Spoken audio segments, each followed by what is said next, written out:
We talking about whatever that's on your mind. Speak your mind, don't be shy. This is your time to shine. I was like, man, I've been waiting for a week to tell that story. Good story. I'm like, this go flip him. He go think twice about leaving them doors unlocked. Right. Let that be a lesson for you, my brother. Lock.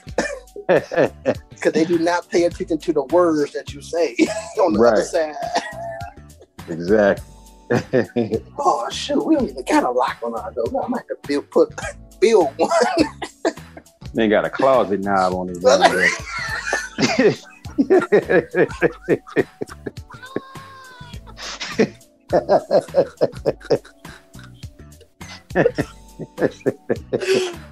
Oh.